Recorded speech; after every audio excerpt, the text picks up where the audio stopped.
49. I'm going to retweet it right now so we get some eyeballs and some earballs. I am here to proclaim, Clem.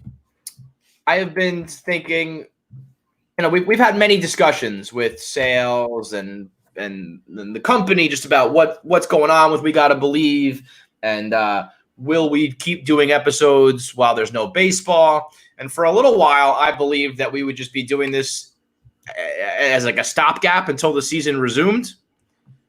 We will be doing this as a stopgap until spring training of next year. There will be no baseball. You're constantly deciding. I'm not like woohoo. I'm just saying my prediction now, because everybody can make a prediction after it's too late. My gut tells you right now, and hopefully the KFC mush strikes again, but I just do not see a way that they come to an agreement. They're not even fucking close. I have to say, this makes me even happier because you know what my take is? This is the fucking podcast. This is We Gotta Believe in a fucking nutshell. We're having a season. I'm not even worried. No.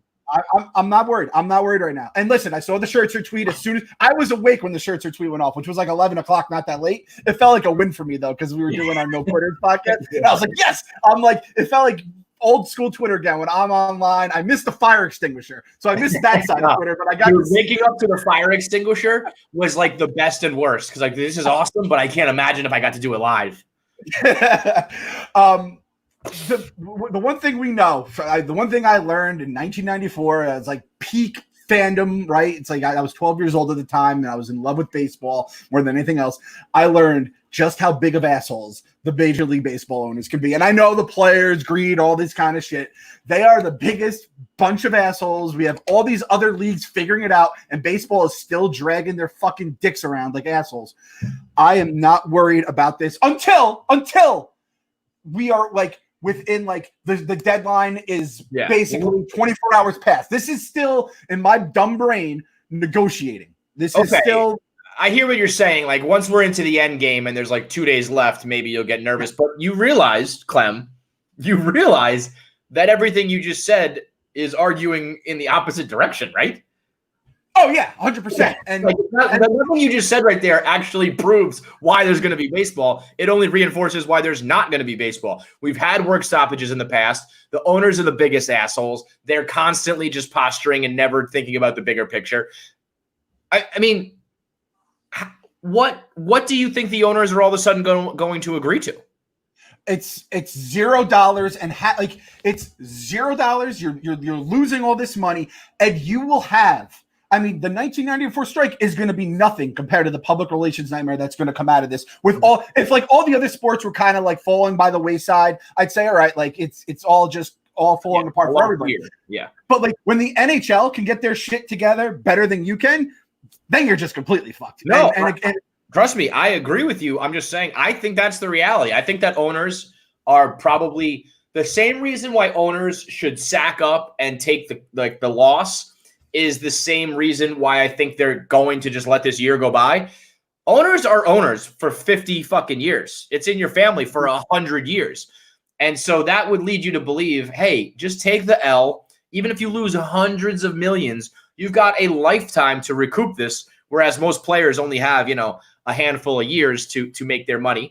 But I also think that cuts both ways, where their owners will be like, all right, we lose 2020. I'm going to own this shit until 220. Like we don't need to worry about this 1 year the way they do. So put the burden on them. So it should be reason why they'll get it done, but it's reason I think in my mind why they won't get it done. And I mean, the Players Association, the Players Union ain't caving. Can we agree on that?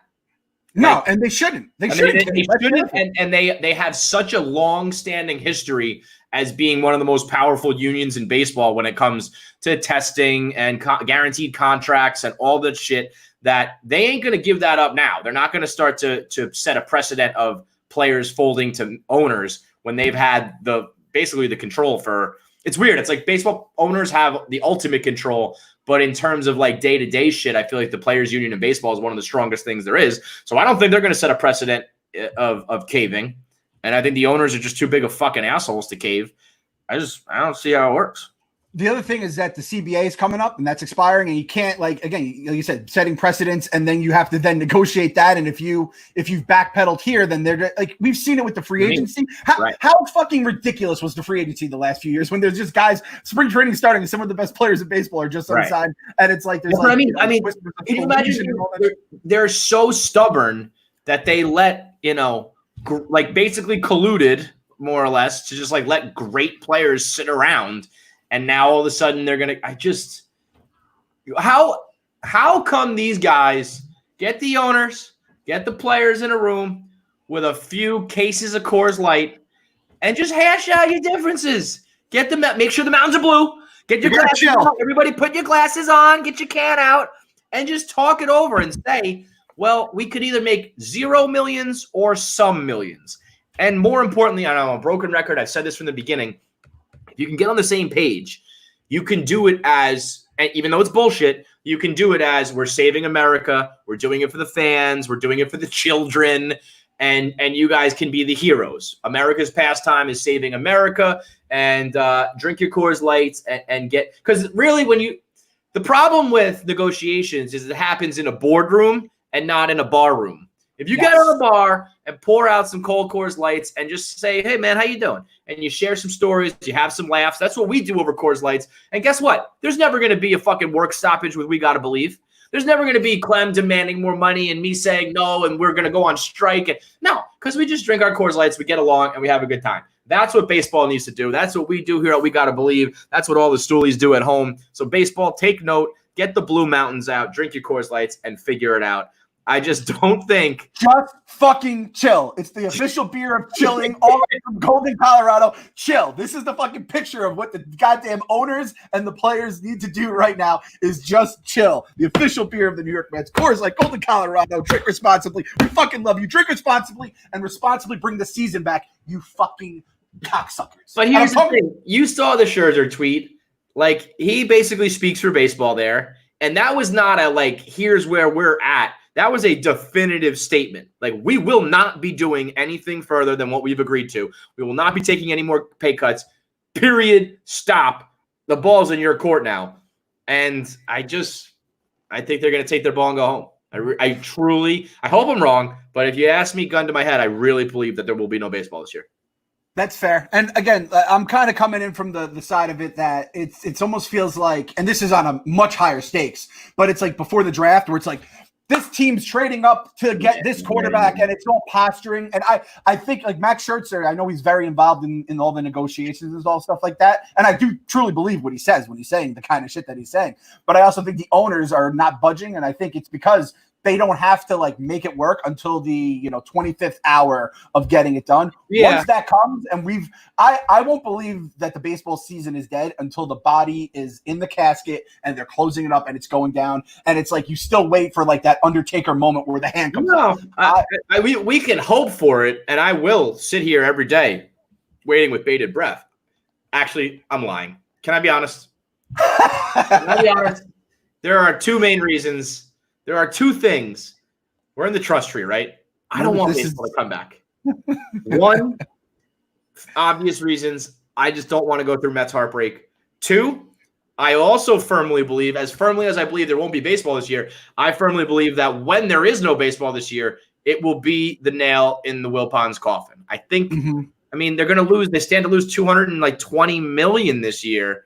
And that's an ownership group that couldn't survive when times were good, when you were drawing 3-4 million people to the stands. So I'm kind of hoping baseball doesn't come back selfishly. Fuck all you guys, because I want my ownership group gone. Did you see our guy, Team Thirst Trap? He had a poll. Would you rather have baseball season, but the Wilpons stay on, or no baseball season and you lose the Wilpons? And he's a Mets fan, so obviously he's a bunch of Mets fans. I think it was like 83% were like, see you later, basesball season. I'll take 1 year no baseball for the Wilpons. That restored my faith in this fan base because, I was afraid to say it a couple weeks ago when it was talking about saving America and saving the world and the people need this. I don't know about you. I feel like that's like subsided in recent weeks because I don't know if it's just that the numbers are down a little bit. The weather's turning a little bit. Some places are opening. Lord knows there's enough controversy elsewhere now to focus our like negative attention on. So it just doesn't feel the same like, well, let's put our owners going to put their money aside, players are going to put their shit aside, and let's, as Mets fans, like forget about the Wilpons and just worry about, baseball now. But I think we can all safely say we're back to thinking about the long-term ramifications of having the Wilpons continue to be these owners. And this is our chance again. We've had so many chances, from the pregnant girl down to the ticket refunds, which nobody seemed to do recently. And now we can just sit back and let this season go by. And they fucking have to sell this team if they lose $250 million. We should all be on, not for me, not for you, for the little ones, for our children, for our children's children. If you don't get rid of the Wilpons now, Bradley Wilpon will be running this team into the ground in the year 2070, and for generations to come, we'll be fucked. So we've already missed a bunch. It's already like we've already missed a decent chunk of the season as is. Let's ride this out and just get rid of them. For AJ, for Keegan, do it for them, not for us. Our lives are already ruined because if we've already become the fucking schlubs we are today because of this goddamn team. Do it for them. And this is the other side of it too. If the NBA, and I don't know how much this is, but like if the NBA does change their schedule, did you hear they were originally thinking, because if this will go later, and they were thinking about maybe adopting that December schedule, December to August, which always kind of makes sense, where it fills in the gaps. It doesn't go against football those first 2 months when nobody gives a fuck about the NBA except for Greeny and Reegs, right? And then you have, it fills in the gaps, and then during baseball's dog days, you have the playoffs and the playoff push, and then into August you have the draft and all that stuff, and then football comes back, and we keep this rolling. The NBA is just going to eat Major League Baseball's lunch if they just don't come back this year, and I'd be 100% fine with it. I've had enough of these assholes. I mean, baseball will become like a hockey, where it's like there's me and you and like the small like dedicated fan base will still watch. I'll watch baseball forever. I fucking hate the sport. I hate the Mets. I hate the owners, but I'll always watch. But they're already having trouble grabbing the casual fan and tapping into the football fan base and getting global like basketball did. After this, I mean, forget about it. It'll just be like we're the baseball hipsters of the world who still watch. And it's the numbers, which have obviously taken a huge hit with all the fucking different, like, the steroids and all that shit. Like, we are just like, it's like a romantic game. Like, you can listen to on the radio. But like, if baseball started a league today, like Major League, like the Major League Lacrosse League, Major League Baseball will be out of business in like 10 years. It's Absolutely. Just like all the old people like us that pass it down and got to pass down from our parents. We're the ones, like the diehards, to stick with it.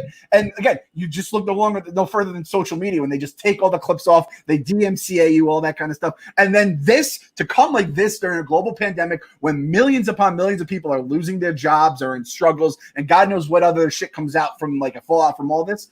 The fact that baseball wasn't there to answer the bell would be kind of the death knell, which is why I feel like even these fucking morons, these 30 morons that own their teams, have to come to. And that's the thing. If the Wilpons do sell, it has to be to Steve Cohen, because you got to go to someone who has the money, and it sounds like he's been doing just fine during all this chaos. If he's the guy that comes back, it's the only way that this shit makes sense in my mind. I still truly believe that if there is a new owner, it will be Steve Cohen, because he's just so fucking rich, and when he wants something, he gets it. What's funny is everybody like universally knows and agrees what saved baseball the first time around was Sosa McGwire, right?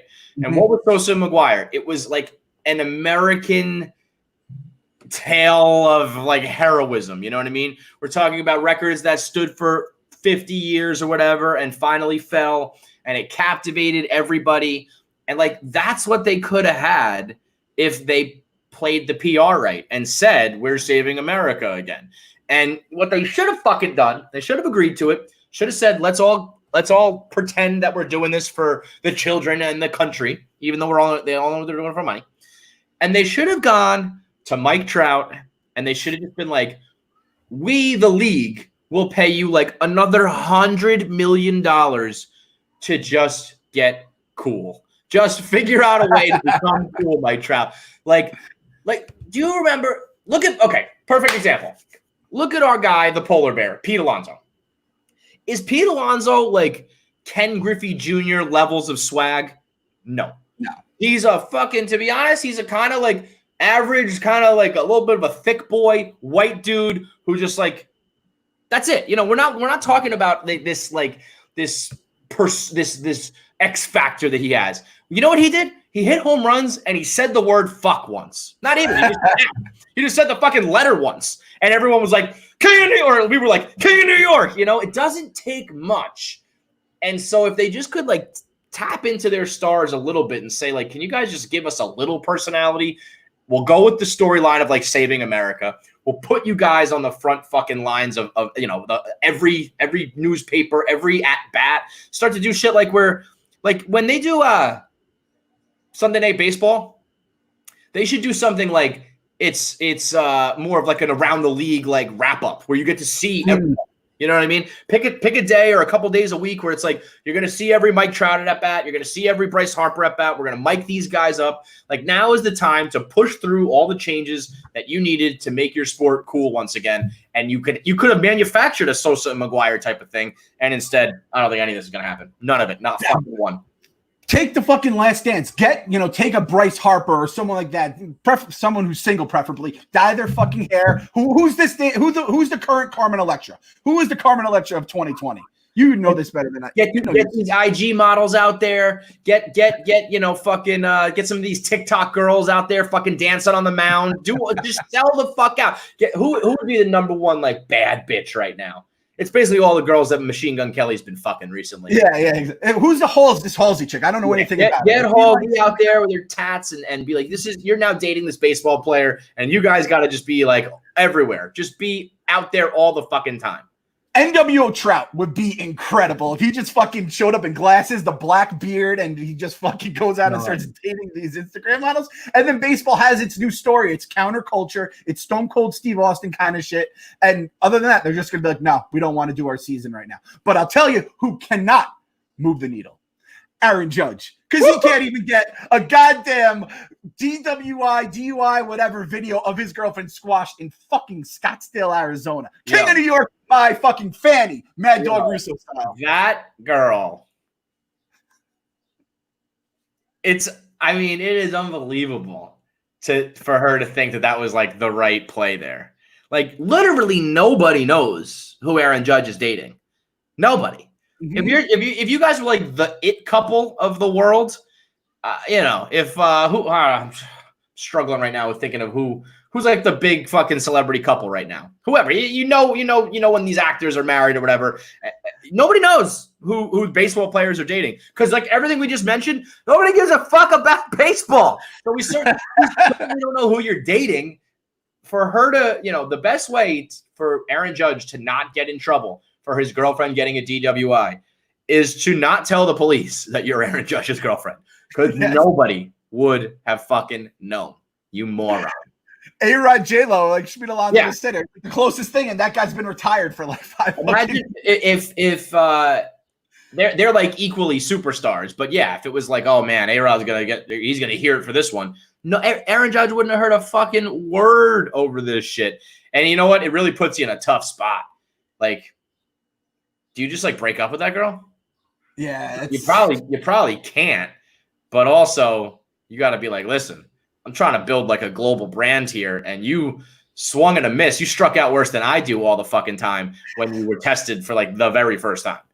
I don't want to hear any of this again. This King of New York shit. What do you think Derek Jeter? She fucking gets stopped. Derek Jeter just texts her like, "Hey babe, I have a bad feeling about this. We're done." Click. And he fucking scrubs his Instagram or what? Derek Jeter would have even had an Instagram in 2020. What am I saying? Yeah. But like, there's no recollection. He'd be like, I could have sworn they dated, but there's literally not a picture on all of Google. He would have Google. Yo, you know what Derek Jeter would have done? That girl would she'd be gone. He would disappear her. He would disappear that chick in a heartbeat. It would be like, what girlfriend? I don't know what you're talking about. There's no record of her arrest. So she doesn't even exist. Scottsdale wouldn't exist anymore. There'd be like Scottsdale, Arizona. I could have sworn there was a place called Scottsdale. Nope, never heard of it. It's all fucking not. That's how Derek Jeter fucking rolls. He'd give you a gift basket and you'd be fucking done. And the fact that like these Yankee fans want to call this guy the King of New York because he sometimes plays baseball, get the fuck out of my face. Every so often, Aaron Judge maybe hits a home run sandwiched in between 1,000 strikeouts. And more often than not, he's just sitting there in street clothes. Fuck off, Yankee fan. Glaber Day is much like you tell me Glaber Day. That's the closest guy I could see now because he's like 7 years old. That's all I hear in my time. Glaber is a goddamn problem. Glaber is everything we've wanted the Mets to do. Whenever they have a guy at the end of his contract, we're like, trade him away, get a prospect. They did exactly that with Chapman. They got him back, and the Mets just never do that. And the Yankees did it to basically the perfect fucking way to do it. It drives me crazy. Well, it's a real shame that there won't be a season this year while their championship window is wide open. It's a shame. It's a shame. I'm rooting for the NC Dinos. Kevin, here's your NC Dino update.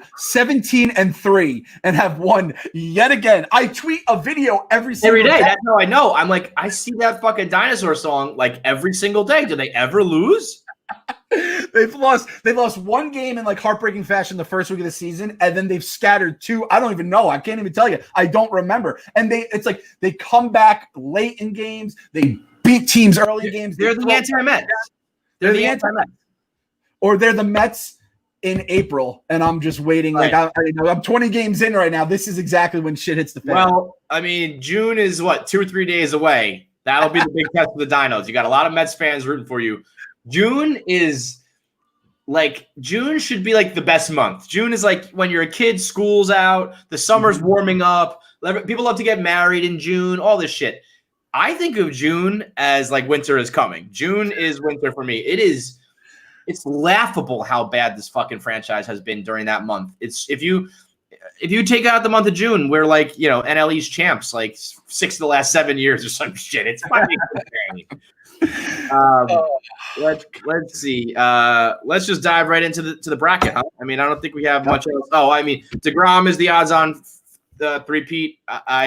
That's the only thing that I do wish. Like, I'm okay with the season not happening. I also think that Jake will be fine next season. Like, I don't think he's the type of guy to like fall off because of an off year. But a three-peat, has that happened? Are there 3-time winner, like 3 consecutive winners? I feel like Randy Johnson had Randy Johnson and Pedro are the only 2. Woo! 3 is a fucking lot. The fact that that's like a Hall of Fame like done clinch right there. Oh, yeah, that's it. I mean, you're the most dominant pitcher of the generation, or close to it at that point. Yeah, I feel like if Jake would have to like have a season-ending injury, a career-ending injury right now to like not make the Hall of Fame. I think he's making it. But if you do something like that, I don't think he has to do like anything else again. He could have a career ender after that, and they'd be like, wow, he won 3 straight fucking Cy Young. Like Sandy Koufax. He only pitched until he was 30. Same thing. I mean, and they still ask which pitcher do you like the most, him or Garrett Cole, him or Max Scherzer? Are you guys watching the same fucking things that we're watching? It's fucking insane. It's absolutely nuts. It would be like asking if Scherzer was the best pitcher or not a few years ago when like Scherzer was clearly the fucking lock. It's not him anymore. It's just a Mets thing. If Jacob deGrom wasn't a fucking Met, it would be like, oh my God, he's the best in the AL, the NL, the world, whatever, done. But everyone's just a fucking asshole when it comes to the Mets. I said this last year, so I learned my lesson. I'm not going to say it again, but I was like, Jake has to regress, not meaning he's going to be a bad pitcher, but just that like he can't possibly do that again. And he just did it again. So like, why not even a third time? Although there's only so much one man can take. And if he has another season of no decisions and losses, I think eventually he's going to disappear. Like he's just not going to show up anymore. Like, fuck this. I'm out of here. I'm done with you assholes. I said on Twitter last night when the Scherzer tweet was going crazy, I said if DeGrom actually uses Twitter, he'd just be like, hey, guys, here's an idea. And he just like listed a proposal. The owners and the players are like, oh, that's perfect. We do it. And then everyone's like, yeah, but then like someone on the Mets bullpen will come in and fucking blow the whole thing up. Yeah, that's exactly what if Jake could be the one like fixing this whole problem and somebody else would completely butt fuck him. I mean, it's no secret. But it still surprises me. And I saw it floating around the other day. Like those stats of like, since his career started, he has like 91 quality starts and he's like got a no decision in like 87 of them. It's like the numbers are absolutely laughable. They're Tony Gwynn-esque. They're Greg Maddux stats-esque where it's like, this can't possibly be true. And they are. And that I think will end up being like the most Mets thing in the world is not that they like never had good players at all. It's that they have guys like him, who's a generational talent who can't cobble together 15 wins like ever.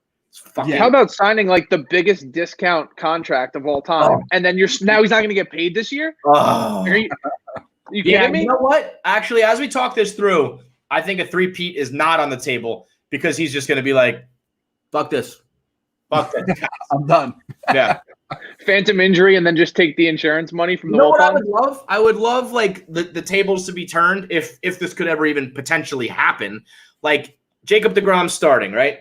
Top of the first, the Mets go out there and they put like 10 on the board, and Jake just goes out there and throws meatballs, and he's like, let's see how you motherfuckers like it. Jake goes heel on us. I'm down for that too. I'm definitely down. Again, if they keep throwing around these fucking like hypotheticals, he might as well, because like everyone thinks he's trash. It's like, would you start your team with Mike Trout or like whoever won like the MVP last year? It's like, no, Mike Trout, because he's the best player in baseball. Jacob deGrom is the best pitcher in baseball. Because his team stinks doesn't make him any less awesome. It actually makes him more. I always make the argument it makes him better, because people are like, well, they're never in the playoff hunt. He doesn't have to pitch in pressure pack games. Every single pitch Jacob deGrom throws is pressure packed, because if he gives up a single fucking run, he knows it's a wrap for him that day. Every time he takes the mound, he's like, I got to make sure I'm perfect to even make a little bit of money or to build my legacy. So fuck off. Jacob deGrom is probably like even better than we think he is. And if he was on a good team, he'd probably be like a 33-game winner every year. Fuck you. I'm giving Jacob deGrom the Cy Young in 2020 if they don't play the season. I am awarding him the Cy Young. I'll make the fucking trophy myself if I have to. Yeah, as far as I'm concerned, no matter what, Jacob deGrom is a three-peat Cy Young winner. Pete Alonso is a back-to-back home run champ, and you know what? Jeff McNeil won the batting title too. Fuck you guys. Yeah, fuck it. And I am now the new thing will be, which pitcher would you prefer? Jacob deGrom, peak Randy Johnson, peak Pedro Martinez. We're gonna go, and then we can have a discussion. Then we can talk. Exactly. That's one that we can debate. Everyone else can fuck off. Let's get back to our bracket of misery. We are we left off where with a pseudo like we had a vote off. We had a tie for. I don't know if we ever actually put it to a vote. Yep.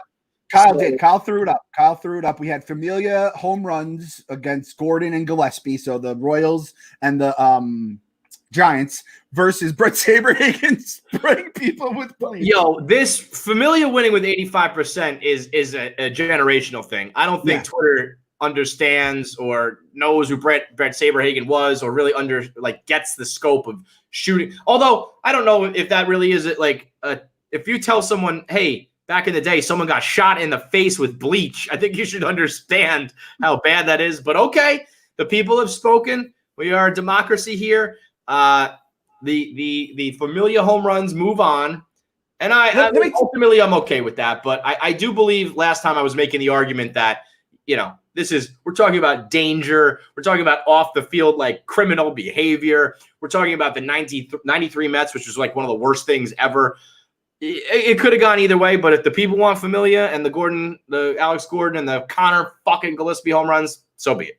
Yeah, I'm fine with that winning, because we were flipping and flopping, and that's why we threw it up to a vote. But I think this is the one thing I've learned from this quarantine. We need to learn more about that 93 team, because I didn't realize that was during the Vince Coleman press conference about him throwing a firecracker at a 2-year-old. There's so much more about this 93 team. Even reading the book, The Worst Team Money Could Buy, I don't think we need. We have to get a member of the team, because they went 59-103 this year, and they were supposed to be fucking a good team, and they fucking cracked 100 losses. So 59. I don't know. That's something. Jesus Christ. So I don't know if we need like a house attendant or something like that. Someone who is kind of anonymous but was a fly on the wall, who would just tell you everything you need to hear, because I'm sure the stories I'm sure that's the tip of the fucking iceberg. We moved down to the 4-13. I mean, listen, 13 seed, Brody telling Mickey who to put in and put out from the couch, texting him. That's honestly, that's modern baseball in my mind. The manager is just a figurehead. GMs and front office members are the ones really pulling the strings. They build this team. It also makes sense that they would tell you how to utilize it. It's a little bit emasculating that they were texting and telling him what to do in the heat of the moment. It's more actually that we know that Brody's a fucking moron. Brody shouldn't be the one, like the puppet master sending the text. If it was, if it was Cashman or one of these like all-time great GMs, fine. But it's BBW. He's a moron. That's all embarrassing. Whatever. 13 seed. Don't care. David Wright, spinal stenosis. You could have made the argument for us that it's a 1 seed. It's one of the greatest tragedies in human history.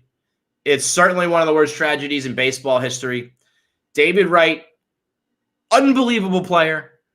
A hell of a model American. Would have been a lock for the Hall of Fame. People do forget how fucking good he was when he was healthy and playing. Like, no doubt about it. Best third baseman in the game. You'd be crazy to pick anybody over him. And for him to go down with this, like, such a bizarre and debilitating and slowly painful injury where it's like, if you're a pitcher and you blow out your elbow, fine. If you have like a freak injury to your knee, it happens.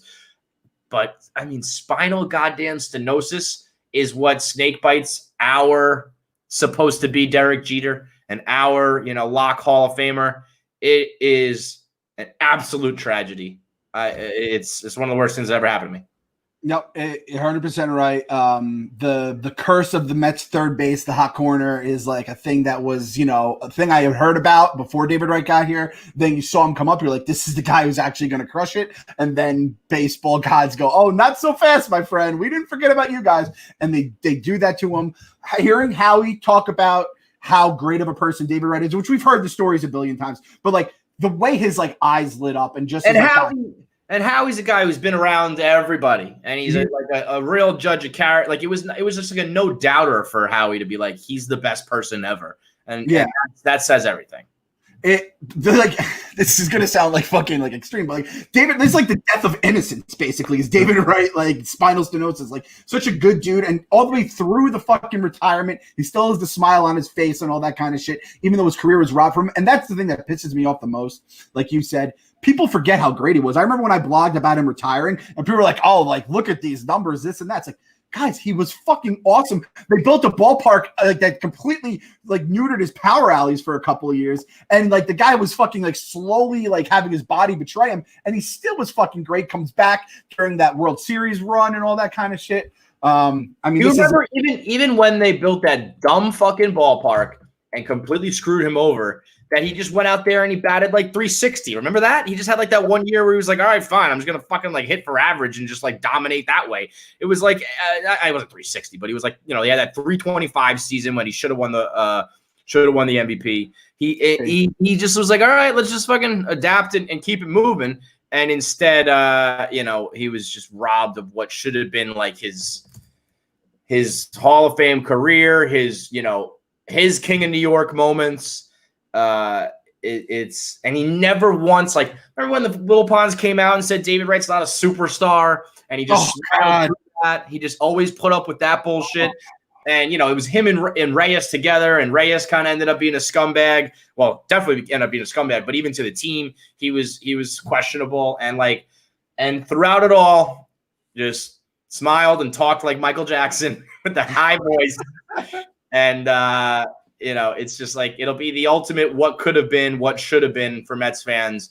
And what really upsets me is like we know it, but like the next generation and the next generation are gonna be like, who is that dude? Like I remember when I looked up Ralph Kiner's numbers.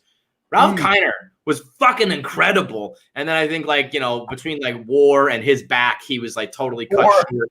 Good old WAR. And then he had a back issue too. And it was like, we know it because of him being a broadcaster, but nobody talks about Ralph Kiner anymore. Nobody ever mentions him with the greats. And that's going to be David Wright like 10, 20, 30, 50, 100, 200 years from now. No one's going to remember that. And it's a fucking tragedy because, we always talk about Jeter and it's like, he's obviously a great player, but such so much timing and circumstance went into his Hall of Fame career.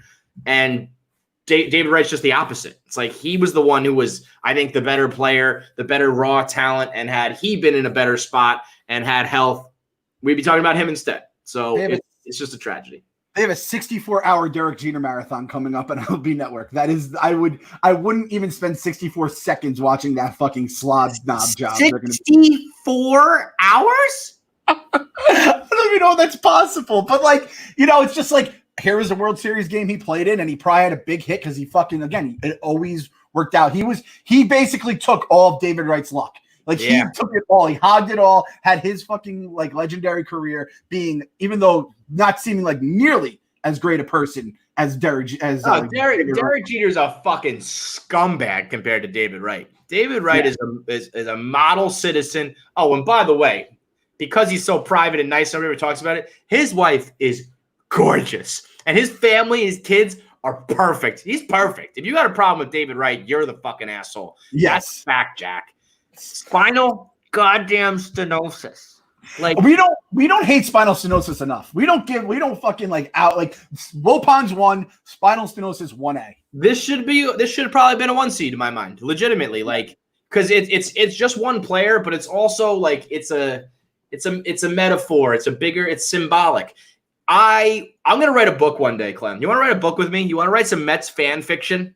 Mm-hmm. Yes. We're gonna write a book where the 2007 Mets don't collapse, because I truly believe that was the butterfly effect moment that changed everything. If the Mets make the playoffs that year, David Wright, first of all, wins the MVP, which I think matters. I think you give a guy like that the MVP, and he's on the national scale much more, and like he takes his place as, like, you know, the dominant player of New York.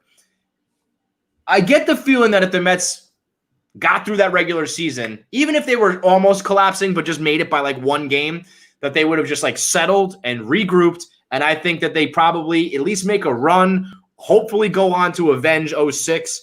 And if they win, forget about it. But even if they just make another run, I think they end up being the Phillies of that era, where it's like, this is actually the Mets division to lose every single year. And I think it just changes fucking everything.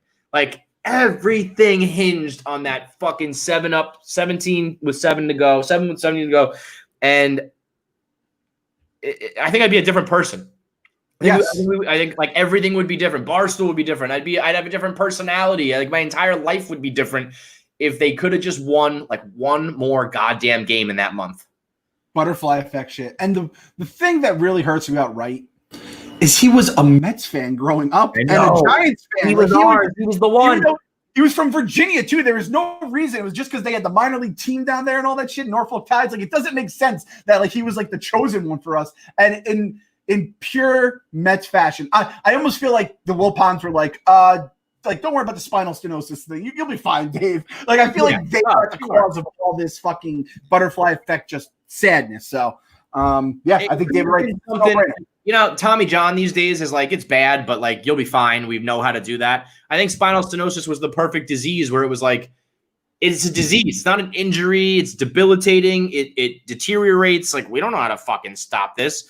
And you know, oh God, man, that World Series home run was so perfect. It's so perfect. Joe Buck on the call, calling him the captain, hits a colossal fucking bomb. It was the only game of the series that we like enjoyed. I think he also had a huge hit in the clincher against Cincinnati to clinch the division in September. I think he had like a home run or a big, like a go-ahead RBI. Like, he didn't have many opportunities, but he did have his clutch moments. He was just that dude. And that Nationals fist pump too, when he slides in the home plate. Oh, that was the best. That was fun. We sold a shirt with that one, with the fucking silhouette of him fist pumping. It was unreal. So David Wright in a fucking bloodbath. I think that there's a good chance he comes out of this region in my mind. The 6-11 here, Ike Davis Valley Fever that's some LOL Mets shit. It was also Ike Davis with the boot, right? Where they had him win a walking boot when he shouldn't have been. And then the Valley Fever, where like nobody even knows how he got fucking sick. Ike Davis, just in general, by the way, like, we thought he was going to be, you know, our one of our corner infielders to hit bombs. He had that one season, and then I remember thinking, if it was Ike or Lucas Duda, I'll take Ike. And I think we all ended up losing on that one, but but it certainly wasn't Ike. There was a time where Lucas Duda did the damn thing, and Ike Davis did not. Versus one of my favorite moments. Bobby Bonilla and Ricky Henderson are the poster children for disgruntled employees. Like, I almost don't hate them for doing it, because it's like, this is for everybody who's ever told their boss to go fuck themselves. This is for everybody who's ever been like like Bobby Bonilla is definitely an asshole. Ricky Henderson's a quirky dude, but they've both been around the block. They're both like baseball guys. So when they were probably sitting there like, man, fuck this franchise. I'm kind of like, yeah, fuck this franchise. Let's go play some cards. Now, the fact that they did it in the goddamn playoffs is a bit fucking much. But this is a big matchup here as well. So that's the thing is I feel like Bobby Bonilla is like the epitome of the modern day fucking LOL Mets bullshit too, right? It's like the contract comes up every year. It was such a goddamn disaster. They even brought him in of all people to be like the piece that could, help them get through it. And like, this is just another Ricky Henderson story. This is like not even one of the top 100 craziest Ricky Henderson stories you'll ever hear. That's the thing. Bobby Bonilla was doing it as an asshole. I think Ricky Henderson was just doing it because like, he just does that. Like it's like if Manny Ramirez played cards with Ricky Henderson, I would just be like, I don't know, those are just two goofy dudes. Like, yeah, whatever. Like they were eating their fried chicken. Ricky was playing baseball. Like no big deal. But that's why I don't blame them as much as it's like a systematic problem. It's like they just no other team. Even if you had assholes on the team, they wouldn't play fucking cards in the clubhouse in the middle of the championship series. They would all just fall in line. It's just with the Mets, nobody has any goddamn respect for the team or the organization. It's the way that all played out. Kenny Rogers walks home the winning run, and it's like they were in the clubhouse, it turns out. But it's like just like Keith Hernandez did the same thing in the 86. He pops a beer, goes in the clubhouse, right? It's like that's what guys do. And I'm sure it's partially – part of it's just you're pissed off because you're like, fuck, these dudes are crazy competitive. At least I'll give Ricky that. Fuck Bobby Bonilla. Yeah, I mean, it's like the winners write the history books. It's like in '86, it became this like funny thing, like, oh my god, they were hitting the showers, and then it was time to like bat again, and they ended up winning. And in this one, it's like, well, they made the right call. They knew we were gonna lose in fucking heartbreaking fashion because that's what we do, and they were back there playing a little hold'em. But I think ultimately, like Ike Davis and Valley Fever was silly, and like people, the mysterious illness, and then it turns out to be that's all embarrassing. But the card game was like infamous in my mind. I'm putting an 11 seed upset here because that was like a black eye on the team, and like one of those things that if you were around for it, it was like this is going to go down in infamy. Yeah, I the only thing about Ike Davis is I don't know if he would have been the guy that we thought he was going to be. I mean, his rookie year, let's see, 147 games, 19 bombs, 264. Okay, then he goes 300 and 7 home runs in only 36 games, and then 227, 32, 90, and then it's basically, he's cooked from there. We're not talking about fucking the next big thing there. Yeah, you don't. These guys, they come in the big leagues, they get hot, and then the pitching figures them out. So I can't be like a Valley Fever. If Valley Fever did like Davis with spinal stenosis did to David Wright, then yeah, fuck it, sucks. But like, I can't say for sure that would have been it. Where this gave, like, we were already just like our souls were broken by Kenny Rogers that fateful night, and then it was like probably 3 more days of the New York back pages. The Mets just fucking plastered on them. So as well as the Yankees going to win another World Series that year. So it was kind of a double doozy. So I think that's like a quadruple whammy that year. Holy fucking Christ! Ball for Kenny Rogers. I will never, ever, ever forgive you.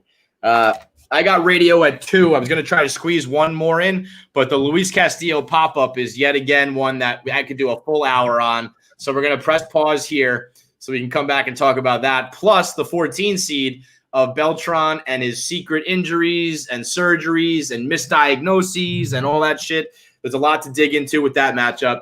So plenty more Mets misery to come your way next week on We Gotta Believe. Drink your Coors Light. Pray for baseball. If you're a Mets fan, pray for no baseball.